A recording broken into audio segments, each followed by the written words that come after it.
प्यारे विद्यार्थियों, YouTube channel socio classes विच तुहाडा स्वागत है। अज दे असी अपने इस वीडियो विच डॉक्टर करतार सिंह सराभा जी की जीवनी नूं डिस्कस करन जा रहे हैं, जो कि इस तरह है। करतार सिंह सराभा जीवनी डॉक्टर हरबंस सिंह चावला जी द्वारा लिखी गई है। उन्होंने सिख इतिहास अते बाल साहित्य लिख के पंजाबी साहित्य विच महत्वपूर्ण योगदान पाया। भूमिका सरदार करतार सिंह सराभा गदर लहर के कई मोढियां विचों एक सन। इस लहर के मोढी बाबा सोहन सिंह भकना करतार सिंह सराभा नूं बाबा जरनैल कहा करते सन। सराभा भारत की आज़ादी लई शहीद होने वाले नौजवानों विचों सब तो घट उम्र के क्रांतिकारी सन। 16 नवंबर 1915 ईस्वी नूं फांसी समय सराभा जी की उम्र 19 साल अते कुछ महीनिਆਂ ਦੀ ही सी। इस दा नैक्सट पॉइंट है सरदार भगत सिंह लई प्रेरणा के स्रोत वजों। करतार सिंह सराभा सरदार भगत सिंह लई एक प्रेरणा स्रोत सी, क्योंकि भगत सिंह भी सराभे की तरह ही देश की आज़ादी लई फांसी चढ़ गया। भगत सिंह अपनी जेब विच हमेशा ही करतार सिंह सराभे की तस्वीर रखा करते सन। नैक्सट पॉइंट है जन्म ते मुढ़ली पढ़ाई।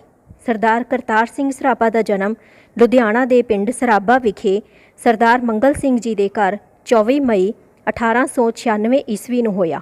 छोटी उम्र विच ही उन्हां दे पिता का देहांत हो गया ते उन्हां दा पालन पोषण दादा बचन सिंह द्वारा किया गया। ओह करतार सिंह नूं वड्डा सरकारी अफसर बनाउणा चाहुंदे सन। सराभा ने प्राइमरी स्कूल तो मुढ़ली विद्या अते मालवा खालसा हाई स्कूल लुधियाना तो मिडल पास की।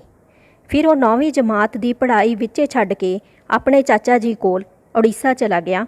उत्थे ही उसने 10वीं पास की अते बंगाल अते उड़ीसा विच आज़ादी संबंधी जागृति तो वह प्रभावित होया ते इस गल की समझ आई कि अंग्रेजी साम्राज किवें भारतीयों का खून चूस रहा है। इत्थे रहिंदे होए उसने अगाह वधू साहित्य, इतिहास अते राजनीति के नाल संबंधित काफ़ी किताबां पढ़ियां। नैक्सट पॉइंट उच्ची विद्या लई अमरीका जाना। 1912 ईस्वी विच सराभा उच्ची विद्या प्राप्त करने लई अमरीका चला गया। उदों करतार सिंह की उम्र सिर्फ 15 साल ही सी।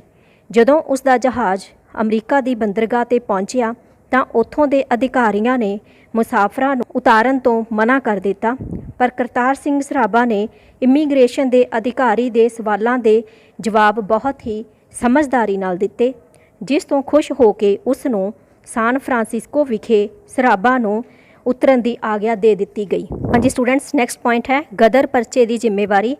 भारत दी लई क्रांतिकारियों ने एक संस्था का निर्माण किया जिसका नाम सी दी हिंद एसोसीएशन ऑफ पैसीफिक कोस्ट। पर इस संस्था विच सराभे नूं छोटी उम्र होने करके कोई अहुदा ना दिता गया, पर 1913 ईस्वी विच गदर परचे के प्रकाशन की सारी जिम्मेवारी करतार सिंह सराभे नूं दिती गई। बाद विच इस परचे के नां ते ही उस संस्था का नां गदर लहर मशहूर हो गया। सराभा गदर परचे लई जोशीलियां कवितावां लिखिया करते सन अते परचा वंडन समय अक्सर ही ये पंक्तियां गुणगुणाउंदे। सेवा देश की जिंदड़ीए बड़ी औखी, गल्लां करनियां ढेर सुखलियां ने, जिन्हां देश सेवा विच पैर पाया उन्हां लख मुसीबतां झल्लियां ने। नैक्सट पॉइंट है गदर लहर की अगवाई। 18 साल की उम्र विच ही वह देश नूं आज़ाद करवाउण लई गदर लहर की अगवाई करन लगे। वह फौजी छाउणियां उत्ते हमला करके हथियार प्राप्त करना चाहुंदे सन। इस दी जिम्मेवारी अलग अलग छाउणियां का जायजा लैण लई कुछ मैंबरां की नियुक्ति की। तालमेल की कमांड अपने हत्थ विच रखी। नैक्सट पॉइंट है करतार सिंह सराभे की गिरफ्तारी। गदर लहर आरंभ करन की मिति 21 फरवरी 1915 ईस्वी रखी गई। इस लहर के नेतावां ने 20 फरवरी नूं ही लोपोके के पुलिस स्टेशन उत्ते हमला करके 21 फरवरी नूं लाहौर पहुंचना सी, पर इस पार्टी के ही एक मैंबर किरपाल सिंह ने इस योजना बारे अंग्रेज अधिकारियों नूं दस दिता। फिर गदर लहर के नेतावां ने मिति 21 फरवरी की थां 19 फरवरी कर दी, पर फिर भी किरपाल सिंह ने सूचना अंग्रेज़ों तक पहुँचा दी। 2 मार्च 1915 ईस्वी नूं करतार सिंह अते 23 मार्च 1915 नूं विष्णु गणेश पिंगले नूं ਅਤੇ ਹੋਰ ਕਈ ਨੇਤਾਵਾਂ ਨੂੰ ਗ੍ਰਿਫਤਾਰ ਕਰ ਲਿਆ ਗਿਆ। ਕਰਤਾਰ ਸਿੰਘ ਸਰਾਭੇ ਉੱਪਰ ਇੰਗਲੈਂਡ ਦੇ ਬਾਦਸ਼ਾਹ ਵਿਰੁੱਧ ਜੰਗ ਯੁੱਧ ਛੇੜਨ ਅਤੇ ਅੰਗਰੇਜ਼ੀ ਰਾਜ ਦਾ ਤਖਤਾ ਪਲਟਣ ਦੀ ਕੋਸ਼ਿਸ਼ ਵਰਗੇ ਸੰਗੀਨ ਇਲਜ਼ਾਮ ਲਗਾ ਕੇ ਮੁਕੱਦਮਾ ਚਲਾਇਆ ਗਿਆ। ਉਸ ਨੇ ਨਾ ਤਾਂ ਆਪ ਸਫਾਈ ਦਿੱਤੀ ਅਤੇ ਨਾ ਹੀ ਵਕੀਲ ਨੂੰ ਕੁਝ ਕਹਿਣ ਦਿੱਤਾ। ਉਹ ਅਦਾਲਤ ਵਿੱਚ ਅਕਸਰ ਕਿਹਾ ਕਰਦੇ ਸਨ ਕਿ ਮੈਨੂੰ ਜਲਦੀ ਫਾਂਸੀ ਦੇ ਦਿਓ ਤਾਂ ਕਿ ਮੈਂ ਮੁੜ ਅਧੂਰੇ ਕੰਮ ਨੂੰ ਪੂਰਾ ਕਰ ਸਕਾਂ।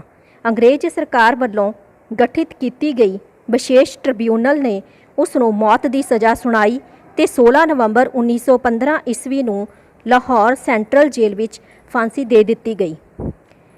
ਇਸ ਤਰ੍ਹਾਂ ਇਸ ਜੀਵਨੀ ਤੋਂ ਕਰਤਾਰ ਸਿੰਘ ਜੀ ਦੀ ਬਹਾਦਰੀ ਦੇ ਕਾਰਨਾਮੇ, ਹੌਸਲੇ, ਆਤਮ ਵਿਸ਼ਵਾਸ ਅਤੇ ਲਗਨ ਬਾਰੇ ਪਤਾ ਚੱਲਦਾ ਹੈ। ਉਹ ਭਾਰਤੀ ਨੌਜਵਾਨਾਂ ਦੇ ਲਈ ਪ੍ਰੇਰਨਾ ਸਰੋਤ ਸਨ ਤੇ ਭਗਤ ਸਿੰਘ ਉੱਪਰ ਵੀ ਉਹਨਾਂ ਦਾ ਬਹੁਤ ਜ਼ਿਆਦਾ ਪ੍ਰਭਾਵ ਸੀ। ਇਸ ਤਰ੍ਹਾਂ ਵਿਦਿਆਰਥੀਓ, ਇਹ ਸੀ ਕਰਤਾਰ ਸਿੰਘ ਸਰਾਭਾ ਜੀ ਦੀ ਜੀਵਨੀ। ਵਿਦਿਆਰਥੀਓ, ਅਸੀਂ ਆਪਣੇ ਅਗਲੇ ਵੀਡੀਓ ਵਿੱਚ ਫਿਰ ਮਿਲਾਂਗੇ। ਤਦ ਤੱਕ ਧੰਨਵਾਦ, ਸ਼ੁਕਰੀਆ।